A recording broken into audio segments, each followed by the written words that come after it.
هلا يا جماعة، ايه الأخبار؟ أنا رينا سليمان من شركة يرهم للخدمات العقارية. في الحقيقة إنه الكومباوندز دايما بتمر بمراحل عديدة. أولها إن بتكون الماستر بلان، وهنا بيتم عملية البيع في طرح أول مرحلة، وتانيها إنه برضو بيتم عملية البيع في طرح تاني مرحلة، وبيكون لسه الكومباوند أندر كونستراكشن. وبعدين بيبتدي البناء، وبعدين يبتدي تالت مرحلة ورابع مرحلة، وممكن يكون عدد المراحل اللي بقولها مش بالتحديد، ولكن قصدي ان الترتيب بيكون كده. طيب انا ليه بقول الكلام ده؟ لانه النهارده الفيديو اللي معايا هيكون في كومباوند هو بالفعل ساكن وتسلم فيه اكتر من مرحله، وده موجود على ارض الواقع، واتعمل لاندسكيب وملاعب وحمامات سباحه ومصلى الناس اللي عايزه تصلي يعني، وبعض الخدمات الموجوده، المرافق طبعا داخله من الميه، الغاز، النور، الكهرباء. ولكن في مرحله امتداد للبروجكت، مش عايزه اقول تحت الانشاء، لان بالفعل الشقه اللي معايا اتبنت بالكامل، فاضل الاسانسير يركب، فاضل واجهه حاجات بسيطه جدا، وانا طبعا مصوره ده من ارض الواقع. الفكره بقى في ايه؟ الفكره انه لو انا بشتري في المراحل الاولى اللي اتسلمت واتعمل فيها لاندسكيب، السعر بيكون مختلف خالص. لكن انا برضو لما المشتري بيشتري في هذه المرحله اللي انتوا هتشوفوها دلوقتي في الفيديو، فهو هيوفر كتير جدا من قيمه سعر الشقه، بلس ايه؟ قيمه الصيانه. ليه؟ لانه الصيانه دايما بتكون برسنتج من التوتال. فلو انت النهارده بتشتري بيت مثلا شقه ب 15 مليون، لو الصيانه مثلا 8%، فاحنا بنتكلم 15 في 8 على 100، احنا بنتكلم في 1,200,000 جنيه. طيب في حاجتين مهمين، احنا بنوفر الصيانه، بندفع المبلغ كله كاش.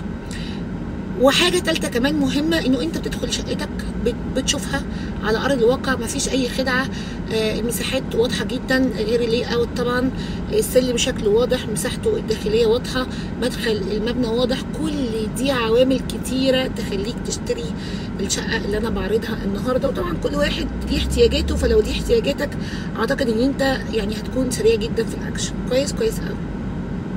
لو اول مره تشوف القناه ما تنساش تعمل سبسكرايب وتفعل زر الجرس علشان يوصلك كل جديد. طب هل يا رينا لو انا رحت الشركه هلاقي في بيمنت مختلفه؟ في مليون بيمنت مختلفه، في ديسكاونت على الكاش، بس مش هيسلمك، مش هتقدر تدخل اليونت بتاعتك، تشتريها على الورق. فهنا الوضع مختلف. ارجع واقول ان كل عميل او كل مشتري ليه احتياجاته الخاصه، اللي هو شايف ان احتياجاته في الشقه دي على طول من غير ما تفكر اسكرينا على 03 1 في البدايه كده. هي دي المرحله اللي احنا بنتكلم عليها. الكومباوند شيك جدا. طبعا الناس تقول لي ايه رينا ده صحراء؟ بالنسبه لك صحراء لانك مش عارف ايه هو الكومباوند ولا شفت المراحل السابقه، فبالتالي مش هتقتنع. امتى تقتنع؟ لما تنزل بقى تحدد معانا ميعاد ان شاء الله، وتشوف ده على ارض الواقع، وادخلك اول مرحله وتاني مرحله وتالت مرحله، او ادخلك مرحله واحده بس، وساعتها هتقتنع بالكلام. كويس قوي. احنا مش هنقول السعر ليه؟ مش عشان احنا بنرخم على الناس، لانه مش كل الناس اللي بتتابع القناه امكانياتها الماديه تقدر ان هي تشتري الشقه دي، فاحنا هنراعي شعور الاخرين. اعتقد ناس كتير هتأيدني في الموضوع ده. مش لازم نقول ارقام فلكيه لان هي مش برقم قليل يعني، بس رقمها بالنسبه للعادي والماركت هي اندر ماركت برايس، وده هنعرفه ازاي؟ من سعر المتر. والحسبه انا عاملاها كويس جدا. كويس يعني، بتكلم في ارقام واقعيه مش ارقام وهميه يعني. فانا مش هقول السعر مراعاه للمتابعين اللي دي مش امكانياتهم. بصوا، انا حبيت بصراحه اجيب السلم. ليه؟ على فكره مش كل المباني اللي او العمارات اللي تقدروا تدخلوها تلاقوا السلم بتاعها واسع. ده واثقه من كلامي. ده مكان للاسانسير بالمناسبه يعني. وفي نفس الوقت انا كنت عايزه اوصل للمتابع او المشتري انك انت بتشتري بيت يعني خلاص، يعني كلها كام شهر وتدخل تشطب ما عندكش مشكله. ده ريسبشن، هي مساحتها بالمناسبه 146 متر. الشقه معايا دور تالت ومش اخير. دي البلكونه. بيني وبين بقى الجار بقى مش هقول لكم، انتوا شايفين يعني. على ارض الواقع كمان. يعني بصوا انا بحاول اقرب الكاميرا عشان احاول اوصف لكم المسافه، يمكن انا مش عارفاها قوي بالامتار في الحقيقه، بس يعني مسافه محترمه جدا. فالشقه عندي مش مجروحه تماما. هنا هيكون في جزء لاندسكيب وجزء هيكون الباركينج اللي موجود للعمارات دي. يا جماعه فعلا الشقه سعرها لقطه. بتكلم كده ليه؟ علشان في سعر متر مش موجود في الماركت، يعني موجود في كام وحده بس، فسعرها كويس جدا. واجهات كمان بصراحه ممتازه، بس خلي بالكم الواجهه دي غير اللي انا وريتها لكم عشان نبقى بس متفقين. ريسبشن معايا اعتقد ينفع 3 قطع على حسب برضو الاثاث اللي بيتفرش، انا مش عارفه مساحته عامله ازاي. المطبخ هيكون معايا شويه ضلمه لكن هتكون مساحته محترمه جدا. طبعا بما اني شفته على ارض الواقع فانا فاهمه انا بقول ايه. ده المطبخ وعندي 3 غرف و3 حمام، فممكن لو احنا محتاجين نستغنى عن الحمام ده اول واحد معانا وكبير مش صغير.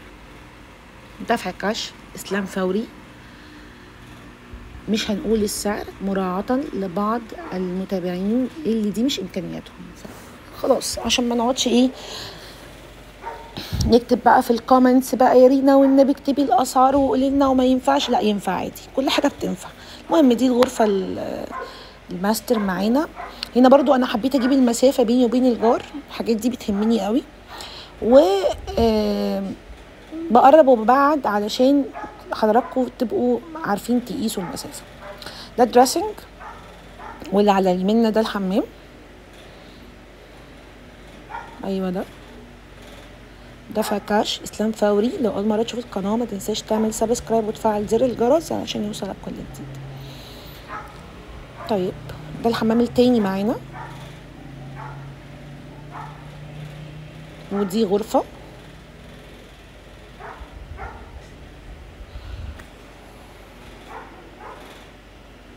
برضو حابه اجيب المسافه، يعني فيها بلكونه.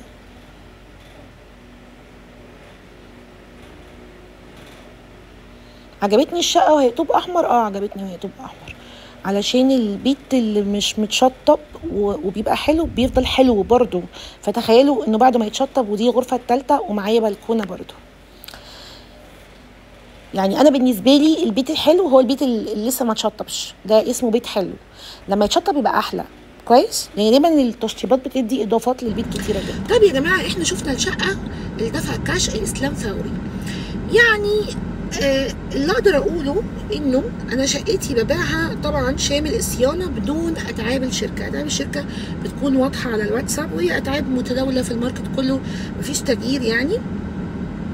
ف اللي عايزه اقوله ان انا اقل من سعر الشركه، حتى لو الشركه عملت لك دفع كاش. اللي محتاج يعرف تفاصيل اسكرينا على 031 رينا سليمان، شركه سيرهوم عقارات. بس اشوفكم قريب.